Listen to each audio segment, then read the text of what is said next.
Hello and welcome to another Steps of Sussex live channel episode. Hello and welcome back. I know I was live earlier on today, but we have a little bit of breaking news, which I think you probably are all aware of at this point, whether you're watching live now or whether you're watching on catch up once this video has finished. As always, this is a live chat, so I will be trying to interact with as many of you as I possibly can from the viewer live chat comments. However, I do have a big article to read on this. So I have called this video Breaking.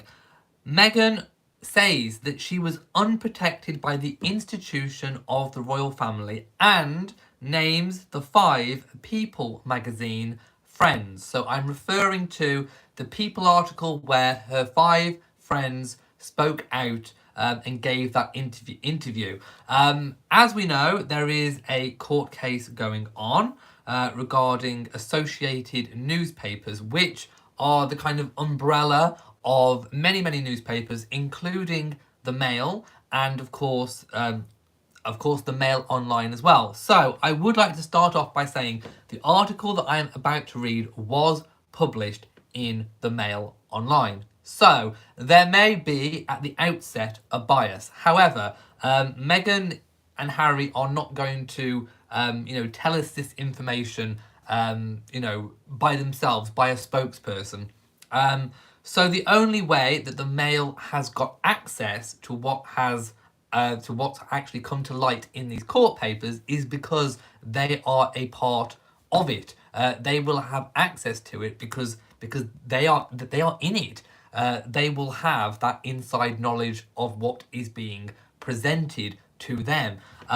So it is interesting, but like I say, we need to obviously look at this with an air of that there is obviously going to be a bias in this. So I'm going to read it and I'm going to stop at certain points and I'm going to dissect it and kind of give my thoughts and opinions on it. But I just wanted us all to bear in mind those things. So without further ado, let's go to the article and start to dissect it. So the headline is Meghan Markle. Again, we are sticking with the Markle, I see. She is still the Duchess of Sussex. Names in court papers the 5 friends behind the People article about her father, but denies she authorised them to do it, and claims she was unprotected by the institution, and that is in quotes, of the royal family whilst she was pregnant. So if I just read the bullet points that kind of try to summarise the article. Meghan Markle is suing the Mail Online's owners, Associated Newspapers, over an article in the Mail on Sunday.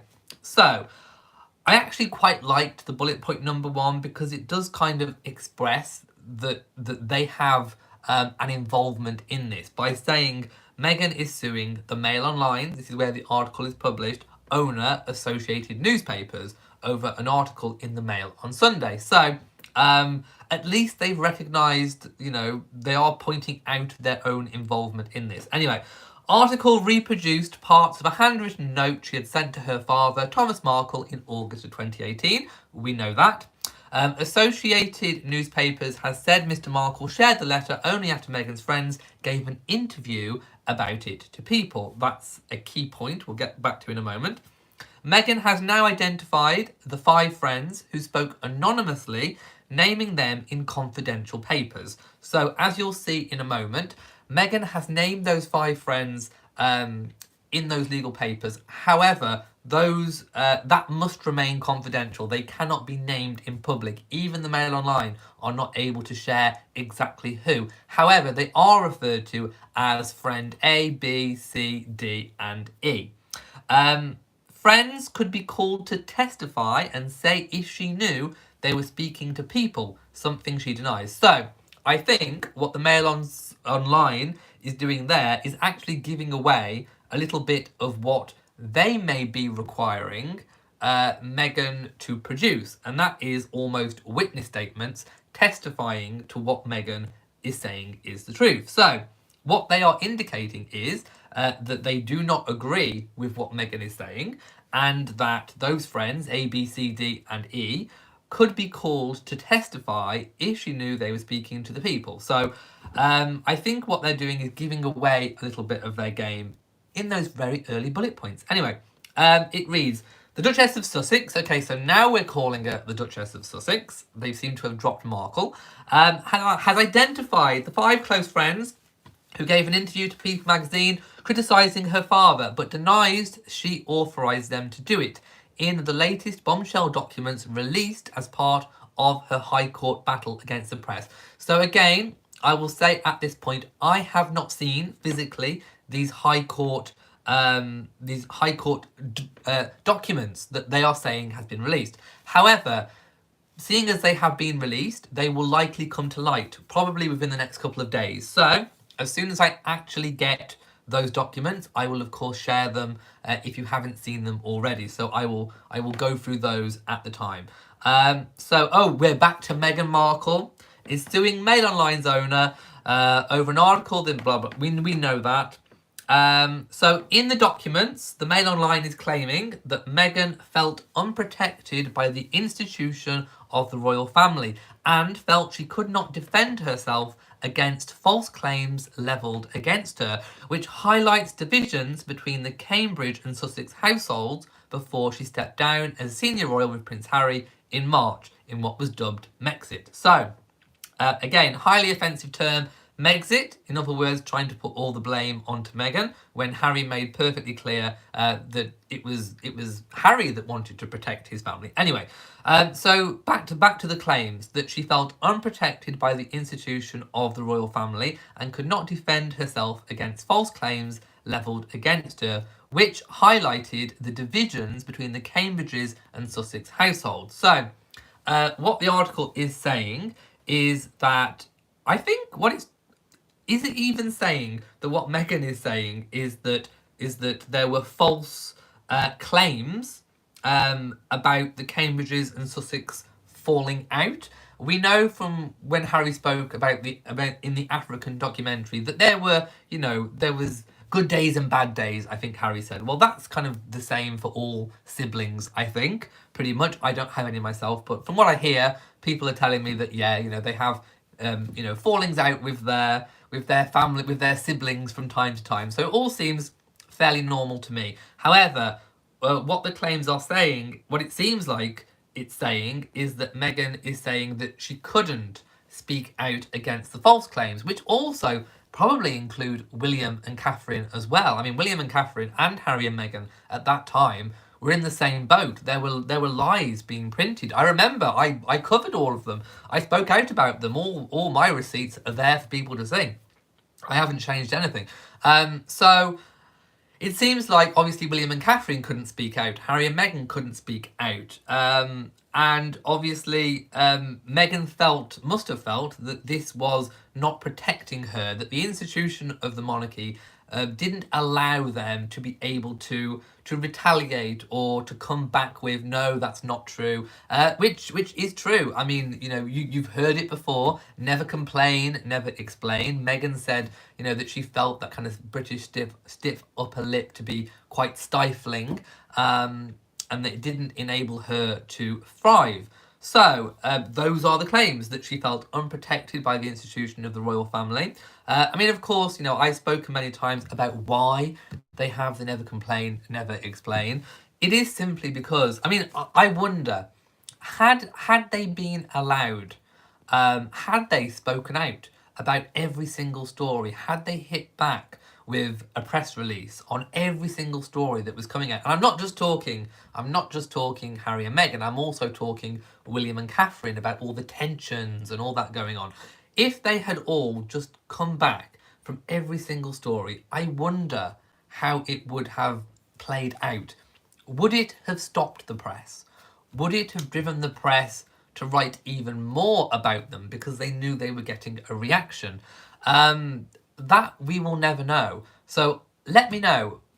What do you think? Do you think it would have been better had the royal family spoken out about all the different stories that were coming out?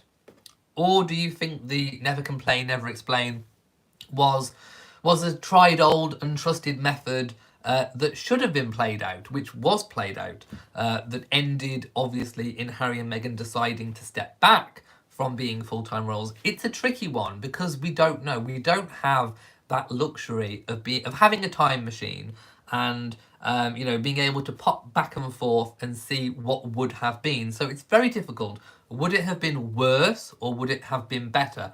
I don't know.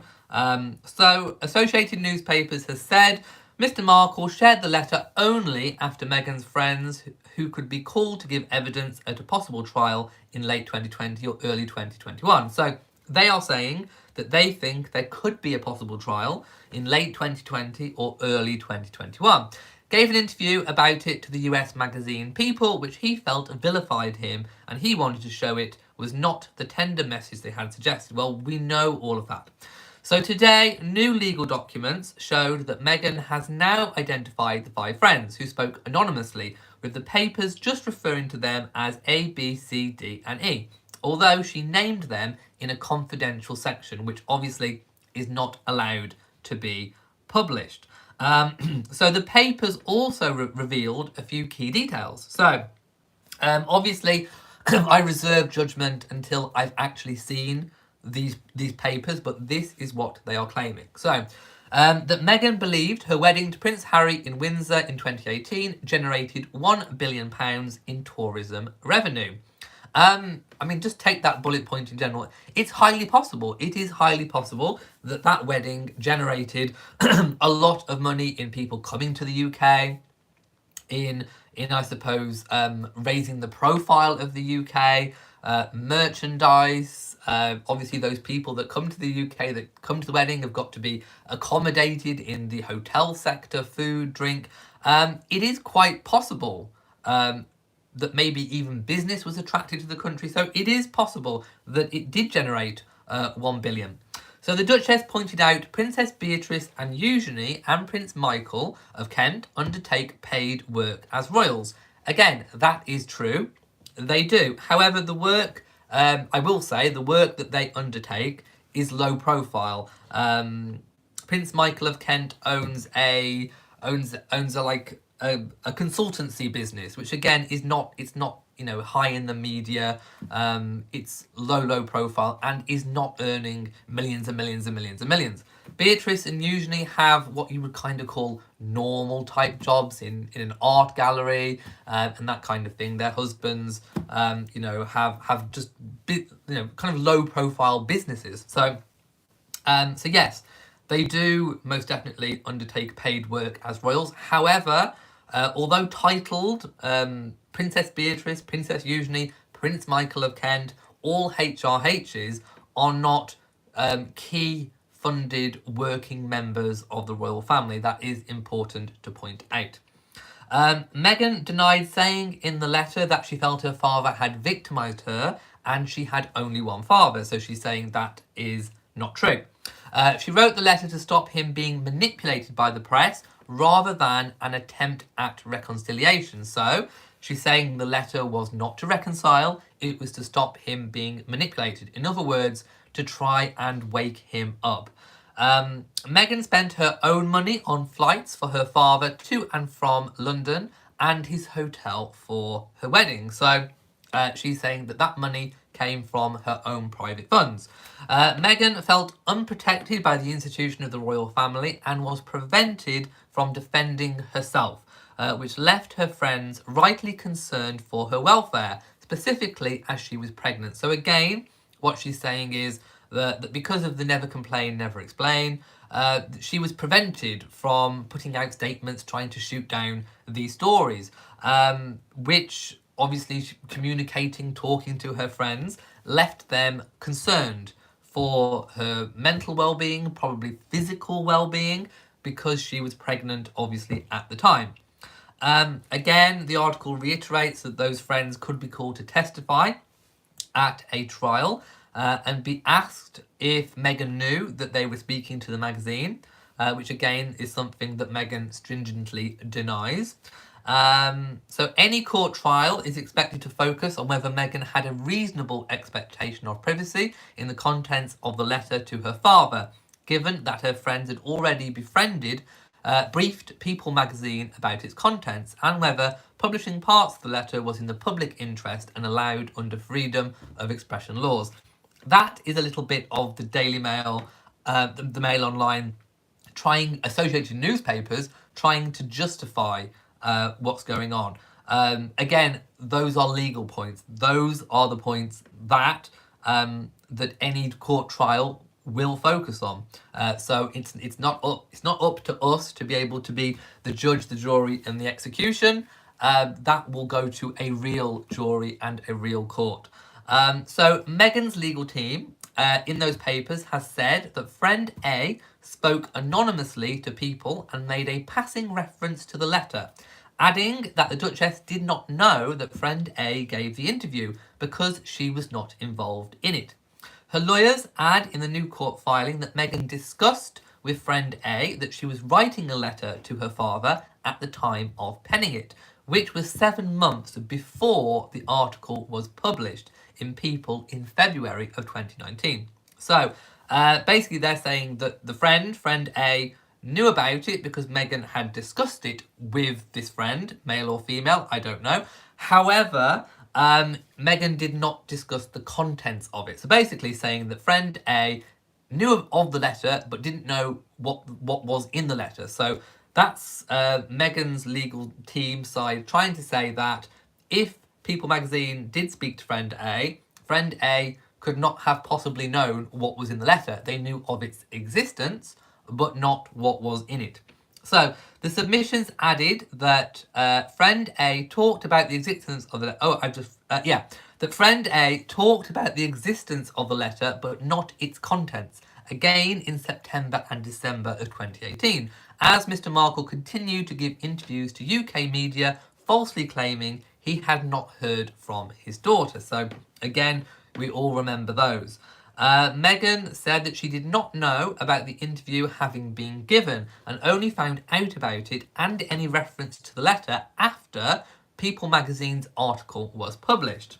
Meghan also said that she found out that an article about her was due to appear just before it was published. So usually, if articles are going to be released that are kind of big, expose type pieces, they will usually contact the person that it's written about ahead of time. Which, if you think back to the Tatler article, they were saying that they contacted Catherine months ahead, to be able to get their input. What Meghan is saying here is that she was only made aware of what it was going to be just before it was published, so she didn't have any chance to come back about it. Anyway, Meghan's legal team added that she was aware that her friends were deeply worried for her mental health as a result of her treatment by the UK tabloid media, particularly by the Mail on Sunday, which I think we all know and we all recognise. They also said that she did not know that her letter to her father would be referred to. Meghan's legal team were also asked by Associated Newspapers to identify each of her friends who gave the interview. They replied that the friends who gave the interview to People deliberately chose to speak anonymously, which was respected by the magazine. Well, that part is true. The magazine did not reveal who they were.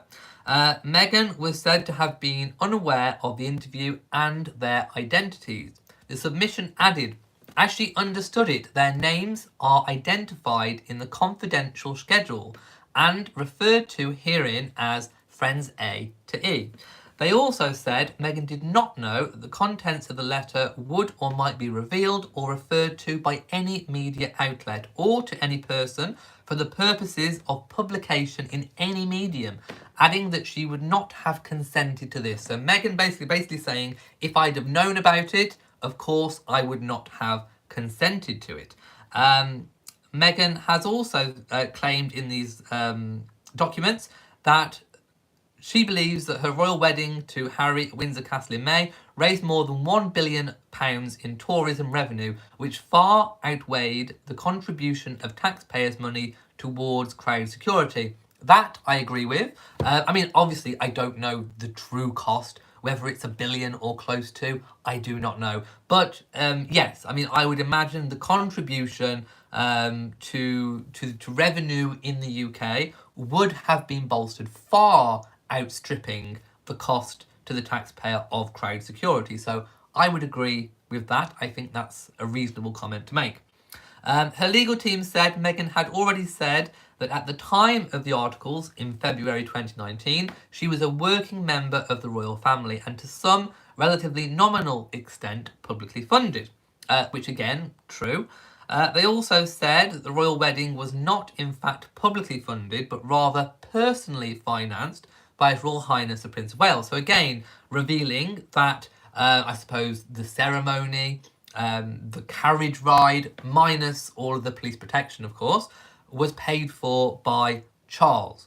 The submission added any public costs incurred for the wedding were solely for security and crowd control, to protect members of the public who, of course, came to wish Harry and Meghan a happy wedding day, as deemed necessary by Thames Valley Police and the Met Police. However, consulting firm Brand Finance previously estimated that the wedding provided a boost to UK tourism of only 300 million, and the 1 billion figure would only be reached if other sectors of the economy, such as retail and fashion, were factored in. So let's put it this way, it's going to be somewhere between 300 million and a billion. But I don't think we need to get hung up terribly too much on that figure. All we do know, and I think we can probably all accept, is that the wedding generated more than what it took. So, an estimated overall boost to the UK economy of around about $1 billion, which included public relations, retail, restaurants, fashion industry, and merchandise, and of course, tourism. Let's just go up again. Meghan has denied saying in the letter to her father that she felt he had victimised her and that she had only one father. Meghan said she wrote the letter to stop him being manipulated by the press rather than an attempt at reconciliation. Her legal submissions say she did not state in her letter that she felt her father had victimised her, nor did she state that she had only one father, as is reported in the interview. They added, instead, the claimant raised concern that her father had consistently allowed himself to be manipulated by the tabloid media, who she referenced 7 times in the letter, despite Meghan trying to persuade him not to speak to them for his own good, and rightly so.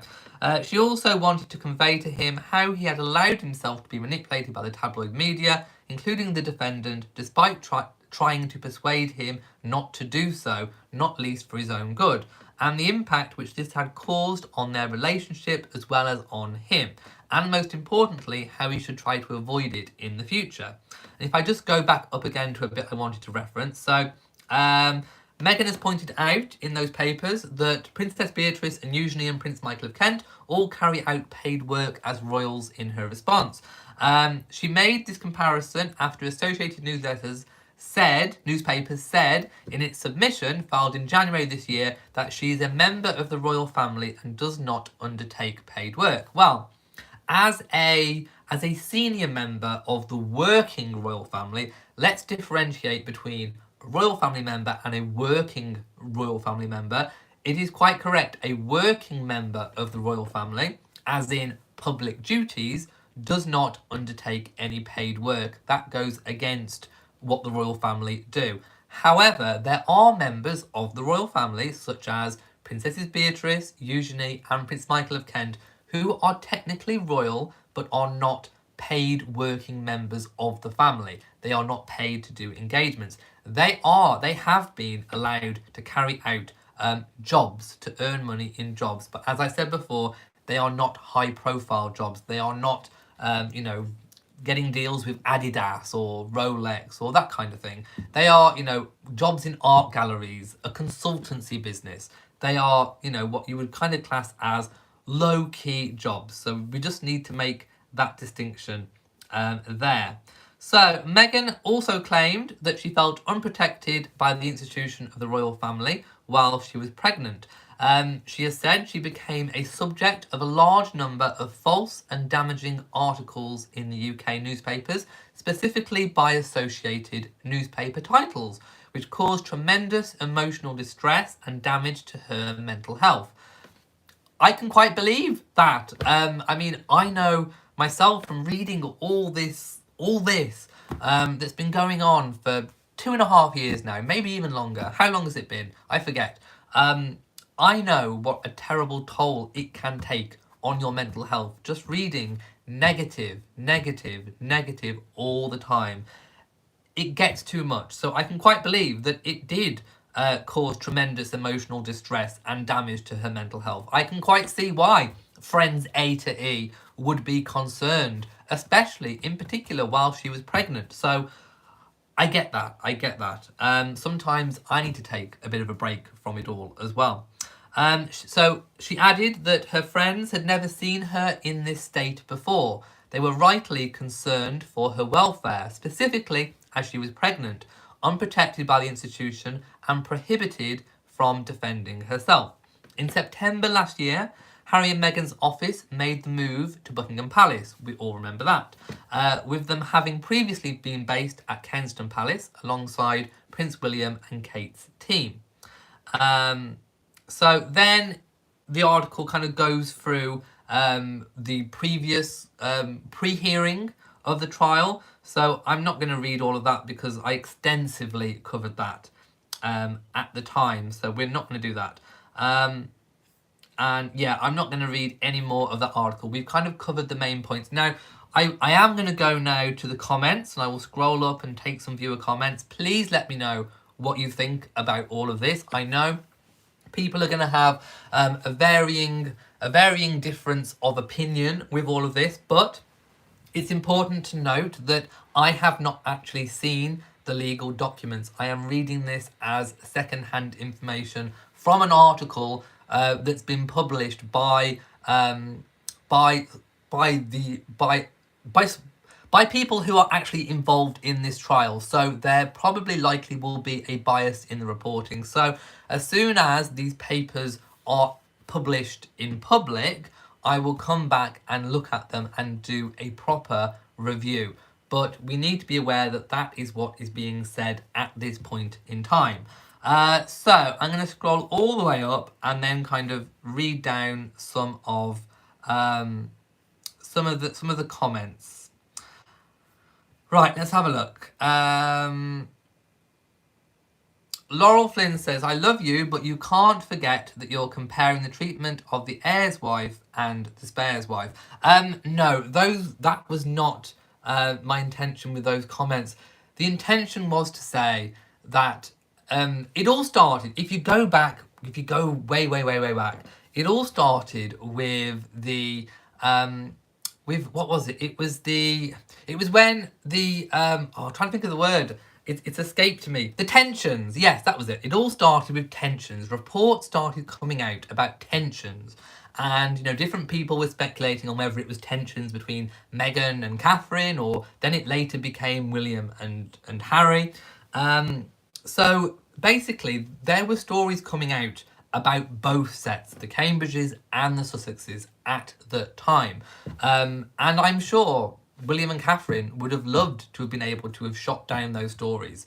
However, they would have been prohibited from doing so in exactly the same way that Harry and Meghan were, with the magnitude of what was coming in. Now, we know that on some occasions, the Cambridges have shot down certain stories. We spoke about this before. It depends what they class as, I suppose, a red line issue.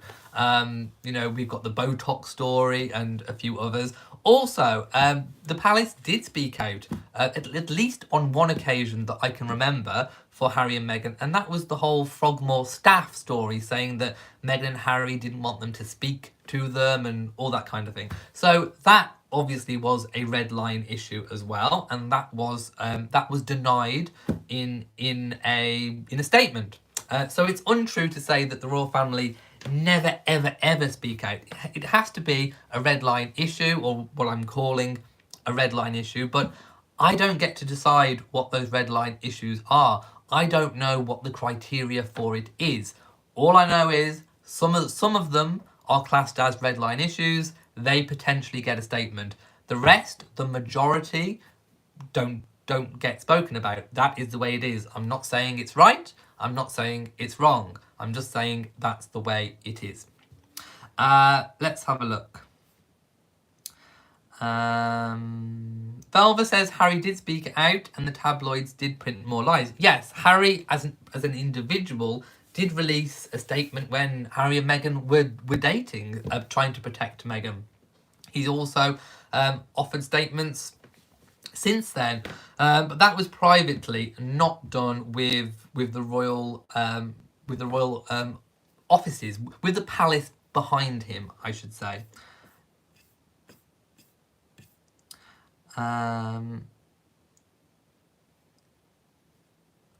Sylvia says, Meghan was being brutalised daily. They should have spoken out during Meghan's pregnancy. Piers Morgan was out of control daily.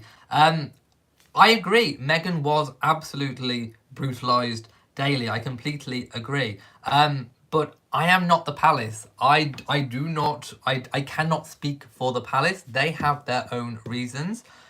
Who knows? One day we may actually find out from Harry and Meghan themselves exactly how they feel about all this. I don't know about you, but I am fed up now of all of these different books claiming to have sources and claiming... I've spoke about it before, and I'm fed up of it. The only people really that I actually really want to hear from now is Harry and Meghan themselves. I don't think they will. I don't think they will speak out about it. Maybe in time. But the only people I really want to hear about from now is Harry and Meghan themselves. KD says, so talking about Botox is a red line, but speaking up about abuse of a pregnant woman is not. I do not make those rules. That is what happened. That is what happened. We all know what happened. Some things were classed as red line, some things were not. I do not know how they come up with the criteria for that. If I did, I would tell you, and I would be able to expand a lot more upon it. Fashionista says, can she truly speak up, being the fact that she is American? Does it make a difference in the UK? It wasn't anything to do, I don't think, in terms of being able to speak up as being American. I mean, obviously, Meghan would have been brought up in America with the notion that you can speak up about yourself, about your family, whenever and wherever you want. It's different if you're a royal, and many of the royals do not speak up when they get tabloid bashed. It's happened in the past, with Charles and Diana and Camilla. They've all had, to some degree, an element of press bashing, even the Queen herself. However, I don't think there's ever been a racial element to it. With Meghan, we do have a perceived racial element there. So it's not quite been the same in the past. I don't think the royal family has experienced anything like what they experienced when Meghan came in. I don't think they quite knew how to handle it, how to deal with it. And even now, with the Black Lives Matter movement, we are only just, everyone kind of coming to terms with that we can talk about it, and that it's good to talk about it. It's good to get things out there in the open. And, who knows in the future where it will go. Maybe we will see the royal family or members of the royal family supporting causes or charities or organisations which are involved in the Black Lives Matter movement. We don't know. We can't say. Everything is still happening. We're still in the midst of what is going on. So we do not know what is going to happen in the future, what the royal family's response will be to that. V says, thank you for giving up 2 chats today. Your labour is much appreciated. Don't worry. I mean, like I say, as soon as I know any more information on this, I will, of course, do an updated video.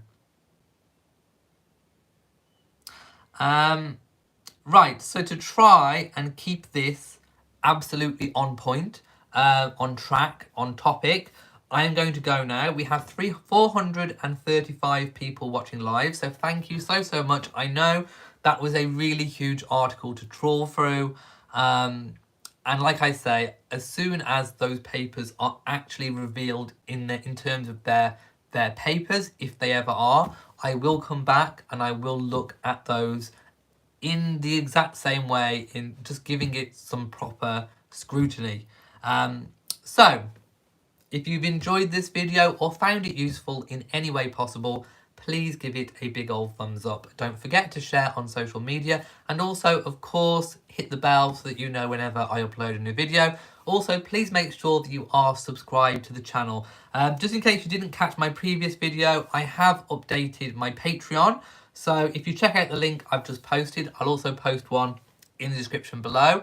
If you fancy supporting me as a creator beyond watching the videos, please check out either YouTube channel members or Patreon. Patreon and YouTube channel members are completely different. I have revamped my Patreon, so it encompasses, it's basically about me rather than any particular one of my channels. So do go and check that out. Right, I'm off.